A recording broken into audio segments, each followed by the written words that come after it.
How's everyone?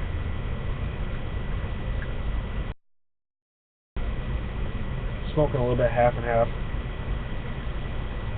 I was going to do a review. I just kind of rambled a little bit during it though, so I decided to scrap it. Today is Freehand Friday. This, I know, is not technically a freehand, but to me it has the same shape as a freehand. This is a corncob general. I think it is Missouri Meerschaum General. I think is what it is.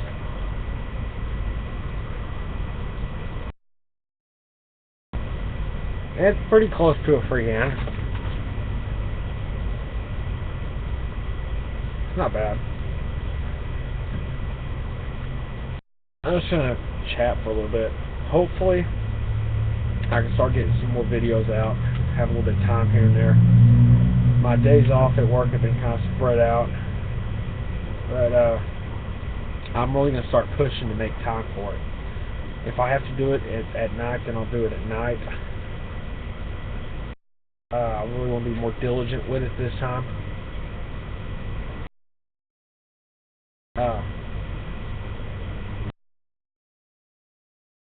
Another thing I want to talk about is I have that contest video up, and if everybody would who sees it and it's in, if people would share it and get it out there. Right now, I think there's only 4 people in the contest itself, and I'd really like to get a lot of people in that contest, you know.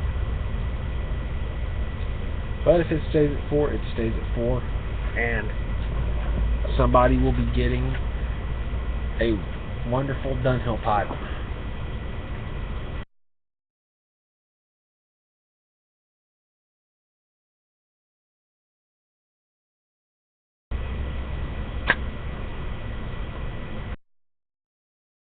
And this goes to Louisiana Pipe Guy. I saw your comment, Kevin, and if you private message me your address, I'll send you some black gold. Stuff is great. I love the stuff. It's one of my top 5.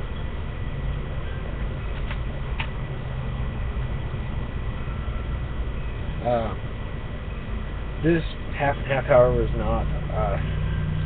I don't know if it's the Burleys or Virginias. I have a suspicion it's the Burleys.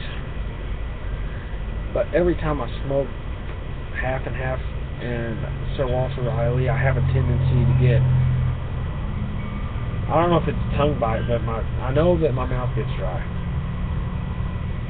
But I also think I get a little bit tongue bite from it too.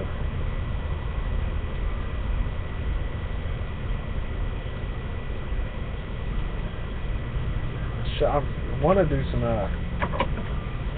reviews. I have a CAO Black here. I kind of want to talk about that. I have a few cigars I want to talk about. I'm still waiting on some of them, but I have some cheaper cigars I kind of want to talk about because they're, you know, for the price, they're pretty interesting. Maybe I'll do a video about that a little bit later today when I smoke one.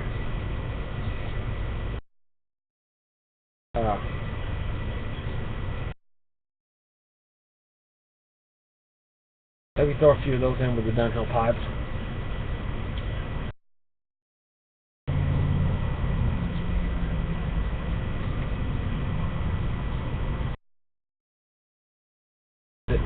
It's pretty nice today. I tried to do a video earlier.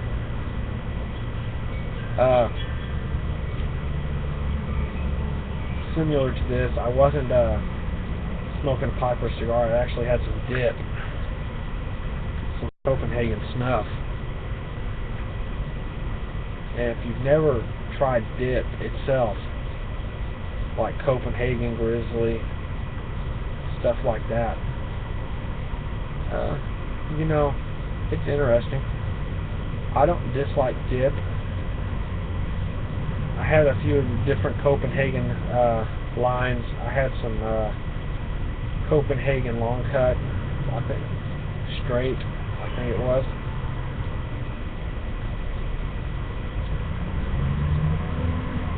I had some of Copenhagen Southern blend. That was pretty good.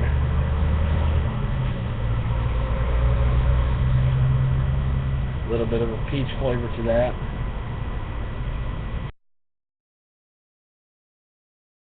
But those two specific blends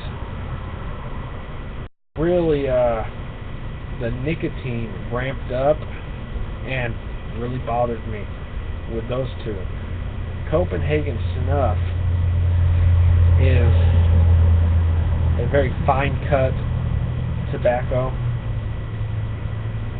Some people say it's really hard to get a pinch. I don't find it that difficult. It does have a tendency to kind of spread out quite a bit in your mouth, so you gotta really keep it together with your tongue. But to me, the nicotine in Copenhagen Snuff seems really subdued. I've had it a couple times. Yesterday, last night, I had some, and completely empty stomach,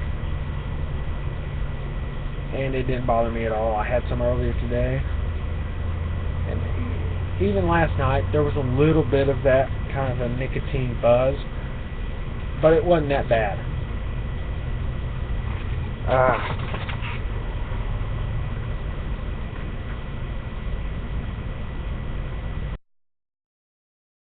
Not as bad as the other ones that I'd had. And across the board, Copenhagen really, in terms of nicotine, is one of the higher in terms of nicotine in the dip itself.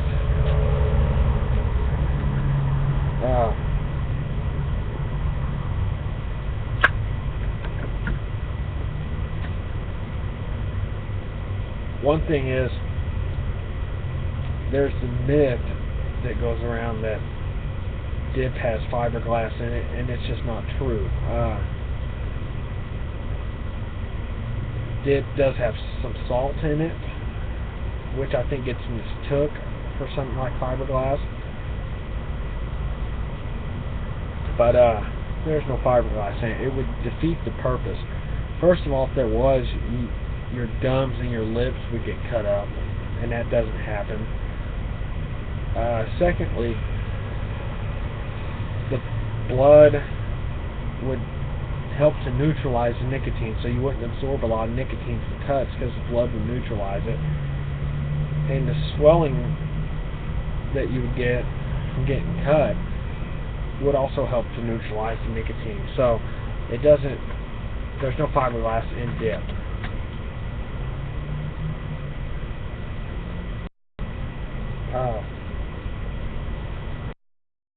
I also have some Levi Garrett chew that I'll pull out every once in a while, not very often.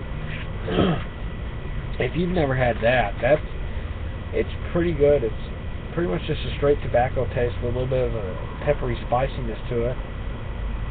You just put some in your cheek and chew it every once in a while. Make sure not to swallow the juice, and you're good to go. It's pretty good.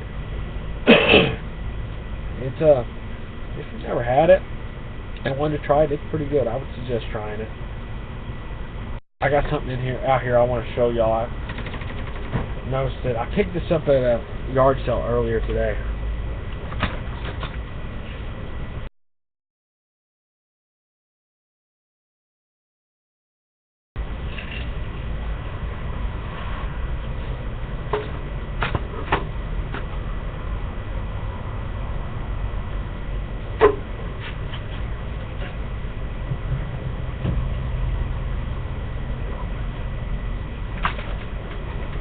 I got that for $10 at a yard sale. Driving by, I saw it, stopped. At first, when I first drove by, I thought it was like a cigar store Indian, which really piqued my interest.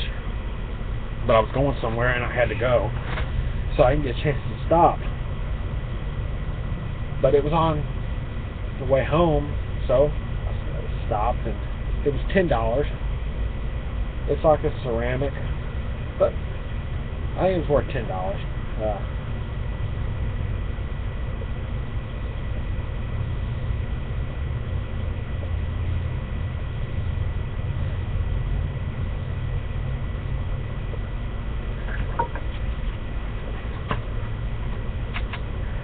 I didn't have a real problem with this half and half going out, but it seems to be going out a little bit.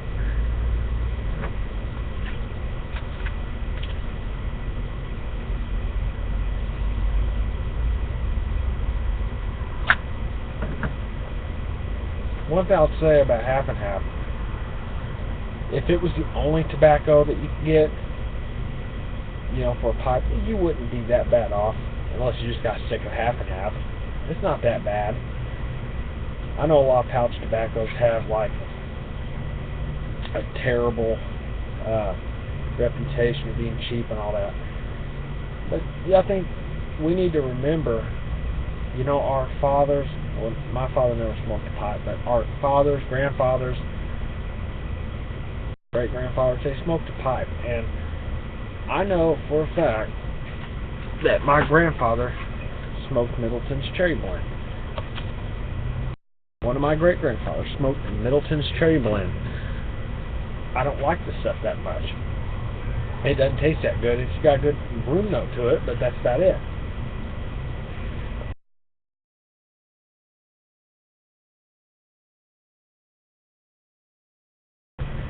But back in the day in small towns, unless you had a good tobacconist there, which was not that often, you know, that's what you could get. Captain Black's, half and half, Sir Walter Raleigh, Five Brothers. Never get this. Do not buy Five Brothers. This is terrible. I actually might do a review on this just to talk about it, because this stuff is pretty bad. Even, you know, by cheap tobacco standards, that crap is not worth $5.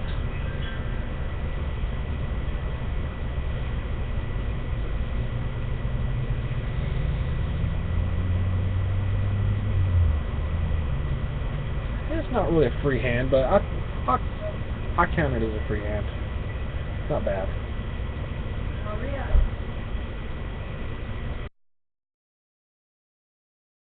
Y'all, thanks for watching.